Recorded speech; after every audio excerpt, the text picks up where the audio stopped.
बेयो बड'लेण्ड इंखं टेलिभिजन दिनै 29 मार्च 2020 रबिबारखालि सानसेनि बरादखौ लानानै फैदों आं सदानन्द दैमारिया। सिगां आं फरायथिनो लादों मेष राशि। दिनैनि साना जोबोर मोजां, गोसोखौ गोजोननाय मोनगोन, बहानिफ्रायबा मोजां खौरां फैगोन। रांखावरियाव जोबोर मोजां, मावनो लानाय खामानिखौ थि समाव मावफुंनो हागोन। समाजाव मान मोनगोन, गोसोनि साननाया जाफुंगोन, सुथुरखौ फेजेननो हागोन। न'खराव बिसि फिसायनि गेजेराव अनलायनाय फैगोन, गुबुननि गोसोखौ बोनो हागोन। फालांगियाव जोबोर मोजां, देहाया मोजाङै थागोन, बिमा बिफानि बोर मोनगोन। वृष राशि।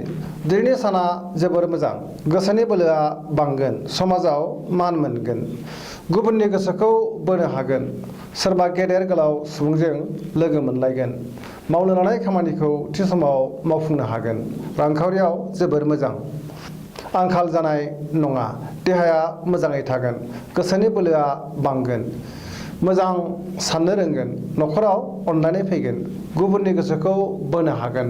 फालांगियाव मोजां मुलाम्फा मोननो हागोन, खहा जानाय नङा, सोरनिफ्रायबा मोजां खौरां मोनगोन। मिथुन राशि। दिनैनि साना मोजां आरो गाज्रिनि गेजेरजों बाबेनलांगोन। बाबेनलांनाय बाथ्रा एबा जाथायफोरखौ गोसोखांनानै बेसेन गोसा समखौ खहा खालामनानै लाफ्लांनो हागौ। गोसोखौ गुलाय गुजाय मोनगोन, सोरबाया नोंनिफ्राय हेफाजाब लुबैगोन। गोबां खामानियाव मुखुब थानांनानै देहाखौ मेंनाय मोनगोन।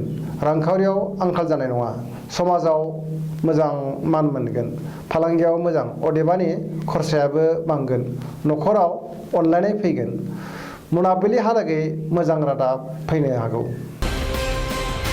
कर्कट राशि।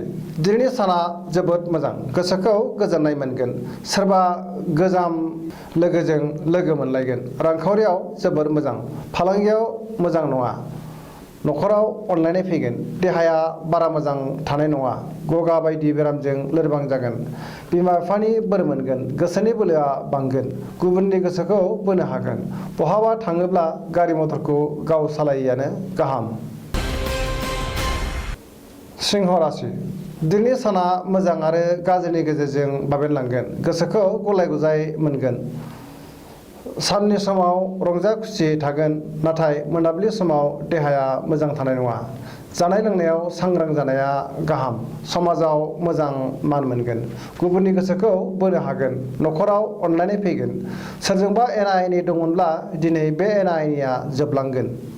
गोसोनि बोलोआ बांगोन, मावनो लानाय खामानिखौ थि समाव मावफुंनो हागोन। कन्या राशि। दिनैनि साना जोबोर मोजां, गोबां बिथिंनिफ्राय मोजां खौरां मोनगोन, गोसोखौ गोजोननाय मोनगोन, देहाया मोजाङै थागोन, समाजाव मान मोनगोन, गुबुननि गोसोखौ बोनो हागोन। न'खराव बिसि फिसायनि गेजेराव मोजां अनलायनाय फैगोन, गोसोनि बोलोआ बांगोन, मोजां साननो हागोन, मावनो लानाय खामानिखौ थि समाव मावफुंनो हागोन। लाइमोनफोरा बिमा बिफानि बोर मोनगोन, गोसोनि साननाया जाफुंगोन, सोरबा लोगोनिफ्राय मोजां खौरां मोनगोन। तुला राशि। दिनैनि साना बारा मोजां नङा, सोरनिबा सायाव रागा जोंफ्लांगोन, गोसोखौ मोजां मोननाय नङा, गुलाय गुजाय साननाया फैगोन। गोबां खामानियाव मुखुब थानांनानै देहाखौ मेंग्रुनाय मोनगोन, गोसोनि साननाया जाफुंनाय नङा। बहाबा दावबायहैनांगौब्ला दिनै दोनथ'नायानो मोजां, बेखारसो थांगारनाय जागोन। न'खराव बिसि फिसायनि गेजेराव मोजां अनलायनाय फैगोन, समाजाव मोजां मान मोनगोन। रांखावरियाव आंखाल जानाय नङा, देहाया मोजाङै थागोन। वृश्चिक राशि। दिनैनि साना जोबोर मोजां, गोसोनि साननाया जाफुंगोन, समाजाव मोजां मान सन्मान मोनगोन, गुबुननि गोसोखौ बोनो हागोन। मावनो लानाय खामानिखौ थि समाव मावफुंनो हागोन। सोरबा आंगो लोगोखौ लोगो मोनगोन। न'खराव बिसि फिसायनि गेजेराव मोजां अनलायनाय फैगोन, गोसोखौ गोजोननाय मोनगोन, बहानिफ्रायबा मोजां खौरां फैगोन। दिनैनि मोजां गाबआ जादों गोथां आरो मोजां अनजिमाया जादों 4। धनु राशि। दिनैनि साना बारा मोजां नङा, सोरबा सिनाय मोनै सुबुंजों थगायजानो हागौ। गुबुनखौ दाफोथायखाथार खहा खालामनो नाजागोन। सोरजोंबा नाङा फाङा दान्थे बिदान्थे जानो हागौ। गोसोखौ गुलाय गुजाय मोनगोन। गोसोनि बोलोआ लोरबां जागोन। आरजायै खामानिखौ मावफुंनानै गोसोखौ मोजां मोननाय नङा। गुबुननि जेबो बिबान दाला। अभार कनफिडेन्स फैनो हागौ। न'खराव बिसि फिसायनि गेजेराव मोजां अनलायनाय फैगोन। मकर राशि दिनैनि साना जोबोर मोजां।